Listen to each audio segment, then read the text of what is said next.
Good morning, Bobby. Morning, Ed. Yeah, still sick. Not sick, but you know what I mean. My voice Yeah. sounds sick. Your voice, yes. You said you feel good. It's just your voice. Yeah, I'm trying to be that guy at nighttime. Now is the Love Channel. Oh, I thought you were trying to be George Norrie. What's George Norrie? Coast to coast, all the conspiracies and Oh no, UFOs. I was trying to be the totally different channel. Oh, no conspiracy. We do enough on here, and all my other stuff I fill in for. But opportunity bubble is going away, so hurry it up. If you're a seller, I think now is the time to really get your house on the market. What do you think, Bobby? I think so. So when a market is really tight, getting a contingent offer accepted is difficult, right? Mm-hmm. And the only other option then is to say, okay, we're going to sell our house non-contingent and go somewhere until we find another house after it closes, which is a nightmare. You don't want to do that, right? Just kind of like we're seeing sellers giving credits and they're being more gracious with offers. We're seeing the same thing, where they're accepting contingent offers. Right. They're in a position too. They're like, hey, I'm a seller. And as long as, everybody in the transaction is solid, we don't really have to worry about multiple contingencies being stacked. It makes it a little more complicated, but we can get it done. Right. And that was done all the time. But recently in the last few years, there was like, I don't want to take a contingent offer when I got 10 other offers that are non-contingent offers. Yeah. And that's because so many of these young professionals that were sitting on the sidelines jumped in the market. All the people that said they're going to rent for their entire lives and Uber it everywhere decided they're buying SUVs and buying houses and having kids, right? Well, and it was cheaper to buy a house than to rent. And it's still that way. Because even if it's a few $100 more, what you can write off, if you depending on talk to your tax person, it's still more beneficial because now you're having an investment instead of a cost. Yeah. Right. One is an investment and one is just a cost. You're giving money away to your landlord's mortgage. And that's one thing that I think first-time home buyers, because they've never owned a home, obviously, right, have a hard time really grasping that concept about this is an investment. This is a long-term investment. It'd be like if you put money into your 401k and then you see it dip down 2 days later, you're like, oh my gosh, right? Like you're looking long-term, you're looking 30 to 40 years. So think about that house. Here's another way to think about it. I stay with your thing because the last year they all went, oh my gosh, my 401k is gone. It was been going up forever. And then now it went down. What do I do? Yeah. Nothing. Just leave it alone. Yes. Talk to your financial advisor. Unless you were getting ready to retire right when it dropped. Yeah. Then that's the issue, right? Do a reverse mortgage. And then, then later take money out later when you need it. But so what I was going to say to kind of tie into that is like, simple economic supply and demand. How are we ever going to have a supply issue, right? What we currently have right now, we have too many people trying to buy too few houses. And unless a large amount of people move out of the state, or for some reason there was more inventory that just came out of nowhere, it's going to be a problem. So when people are out there, it's like, okay, it seems pricey right now, but like you always say, like look 10 years from now, have you been paying? If you were to continue to rent for the next 10 years, you've thrown your money away. And now you're even further out of that opportunity to purchase a house because let's face it, there's lots of young folks, dual income folks, right? Mm-hmm. That can compete with these houses. And if you're like myself, I'm more traditional, right? And so as soon as I don't know, are you? Oh man, you haven't figured that out yet? But as soon as we had our first son, my wife stayed home, right? So because the childcare costs are ridiculous. Ours were more for Well, that's great, but if you look at the overall cost of kids and childcare until they're in college, not college, but until they're in school and everything else you have to do, it's extremely expensive. A lot of times, honestly, it barely works out to where the one person's working just to pay for the childcare. It's like, Anyway, I guess that's a personal preference thing, but so if you're a single income family and you're trying to compete against people with two incomes, they're making $400,000 a year because one's in tech and one's a nurse or something like that, you're gonna have a hard time in this market. So you invest in it long term, you're gonna look back and say that's great because somebody who bought a house in San Jose in 1950 is a millionaire now, right? Multi-millionaire.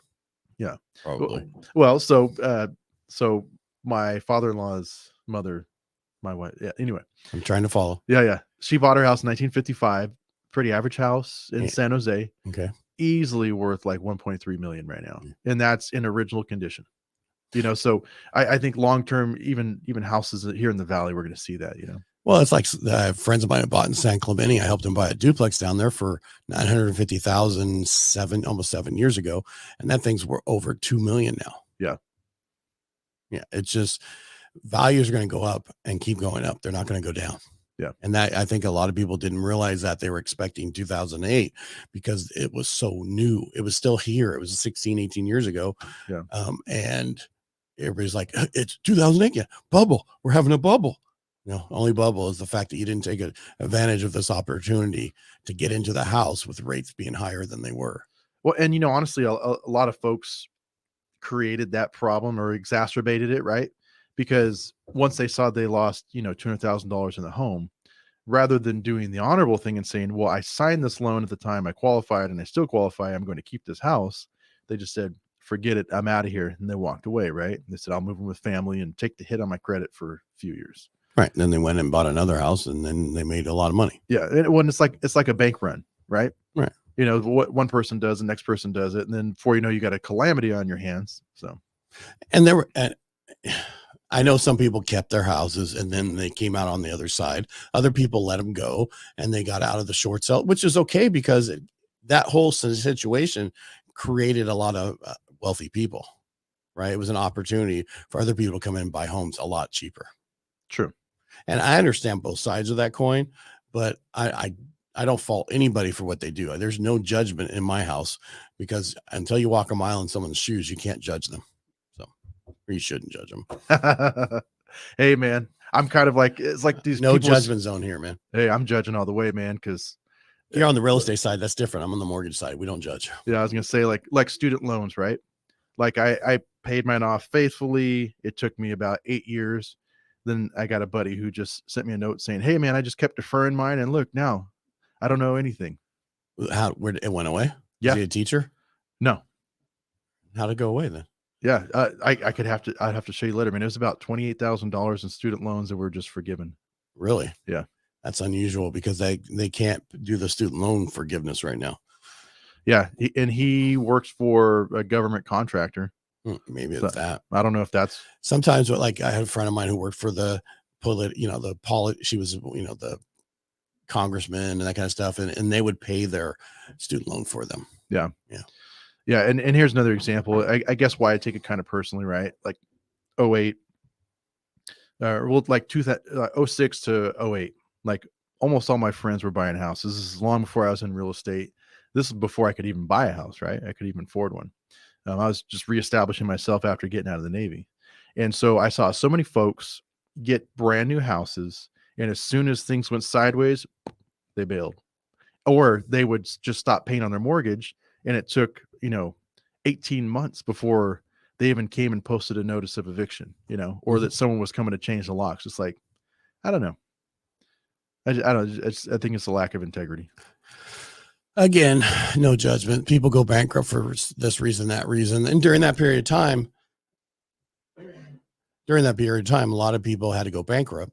Prior to that, bankruptcy was looked at so negatively in our industry and in other places. And then after that whole sound, now it's not a big deal because so many people went bankrupt. Yeah. Right. And that whole situation could have been handled much better by our government. And that's why I don't fault anybody the way that they had to do to survive. Yeah. And I mean, there's so many parts to it. I mean, with the predatory lending and everything like that. Right. So there wasn't predatory lending. Well, when people are doing interest only loans, right? That's not predatory lending. Income. Predatory lending is where you take advantage of a certain class of people and prey on them. That's not what that was. What the problem was with that program was World Savings had that program for 20 years prior to everybody else jumping on board of it, that pick a pay where you could make a different payments, but they only did it for business owners, period. That was it. The problem was when you had Country on them and WAMU, because they're not here anymore, they liked that program and did it for people who were wage earners who knew exactly how much they made day in, day out, and they allowed them to do those loans. Gotcha. That's where the problem was. They allowed regular people to do the loans when it was not for regular people. It was only supposed to be for business owners. Business owners 1 month make a lot of money and the next month make hardly anything. Yeah. Right? They have to. That's just how that kind of works. And it was a great program for that. But then regular banks took it over and did it to everybody, and then that's where it fell apart. Gotcha. Right. And that's the problem. And that was the whole, and then they tried to go after people for doing stated income through that program when the banks told you to put any number on there. Right. It's just a recipe for the disaster. IRS went after a bunch of people during that period of time for stated income loans. Yeah. Well, I just saw something again I got an email about stated income loans, and I was like, you can do it on non-owner occupied, and Gotcha. they also do DSR, which is debt service, the same way we do apartment complexes and other stuff you can do on single family homes as rentals. Yeah. I don't, it depends on what your plan is, right? And how you do all this stuff. Yeah. Just be careful, whatever you do. Oh, I totally forgot what we were talking about. Sellers, get out and sell your home. Yeah. Sellers. Know your motivation, right? Right. Like over the years, met with sellers where they kind of want a change of scenery, Yeah, let's really think about if that change of scenery, like old adage, the grass is always greener, right? Mm-hmm. I recently had one, and his big thing was I want vaulted ceilings and I want less yard. Oh, and by the way, I want it for lower than what they're selling it for, and I want to sell mine for higher. Right. And so that doesn't work. No. So knowing your motivations, filters, professionals, and working with you and wasting time. So a lot of times we're seeing the motivations still moving out of state or moving closer to family, and those are good motivations because you're moving for a job, you're moving for love and enjoyment, right? Right. But a lot of people aren't going to do that because of the rate. Yeah. That's why we need to get closer. Once we get closer to 3 to 4%, people will go, okay, it's not so big of a deal. Yeah. But when they had a 2.99 and they're going to 7, that ain't going to happen. No. Well, like you said, unless they're selling a $900,000 house, they want to downsize to a smaller, then they'll pay cash. Yeah. That was the thing. So a third of all houses out there have no mortgages on it. Those are the people who are going to start moving around more than anybody else. Yeah. Because they don't have a mortgage on it. So it doesn't matter when they sell that house, the next one they're going to buy have no mortgage on it also. Yeah. It's the 2/3 of the houses out there, the existing homes that have mortgages on them, that pretty much all of them have under 3% or less. Yeah. Well, and so what I'm wondering though, is like a lot of these, a third of the homes that are paid off, right? These probably aren't going to be young folks. These probably going to be older folks that really don't have any incentive to move anyway. Well, They might want to get closer to family or do something else. And then I tell a lot of those people, unless you're going to give that house to somebody that really wants it, then take your money out of it and buy the next one, the reverse mortgage. Most people don't want your house. And then with a reverse mortgage, you're going to still have equity and you can keep your money in your bank account to live off of and travel. Go enjoy life. Just kind of a caveat to that, because I've seen it even in my family. Like if you leave any kind of assets behind, it's a recipe for disaster. Mm-hmm. My plan is to die broke. My kids will get 2 pennies to fight over, and that's about it, man. No, it's pretty bad. I've seen it so many times. Yeah.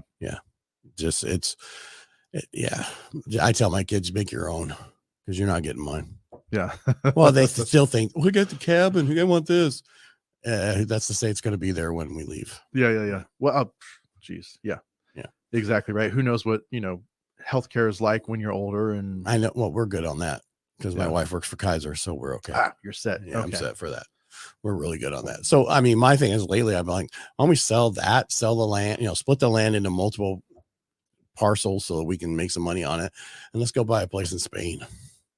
No, that sounds nice, man. What's it like though, buying real estate in other countries, right? Isn't it just like a lifelong lease or something like that? No, you can buy stuff there. You can live in certain places in Spain by the coast for $30,000 a year. So yeah, that's crazy. But again, you got to be able to live there, right? And different than, because you got to remember, you don't have the same rights as you do in the United States. Yeah, I know that was like when I was traveling overseas, we would get like a little cheat sheet and like a booklet of like, hey, here's some of the local laws that are different than ours. Don't mess up because we're not coming to get you. Yeah. So it's pretty messed up. So be careful. Yeah. So I mean, it's like right now you don't want to go to Mexico, right? Because of all the stuff that's going on with the cartels. Even though you could go to PV, no problem, but you never know, right? You never know how bad it's going to be. I just don't want to take the risk. I'm gonna say you don't want to be there when things all of a sudden change and it's no longer safe, right? That's where it is right now. Yeah. All the cartels and everything's coming across. So we got a lot going on. Just focus on buying a house, selling your house right now. If you're a seller, you're thinking about selling, now is the time. Buyer, Now is the time. Don't wait any longer if possible. Yeah, it's a fair market right now. We're getting seller credits. Sellers are getting prices that they want for their home. So, and they can sell contingency. Yeah, and it's a great time, but it's not going to stay like this. I can say there's always a way to make it work in every market. Even if people have insecurities, we always have workarounds. So just ask us. The rates are going to keep improving, and I think a lot faster than what we thought because of the banks failing. Yeah, going forward. So I think they're going to drop a lot more. Yeah. So, all right, everybody, make it a great day. Thank you, Ed. Thanks for being here, Bobby, and thanks for listening to me with my voice. All right.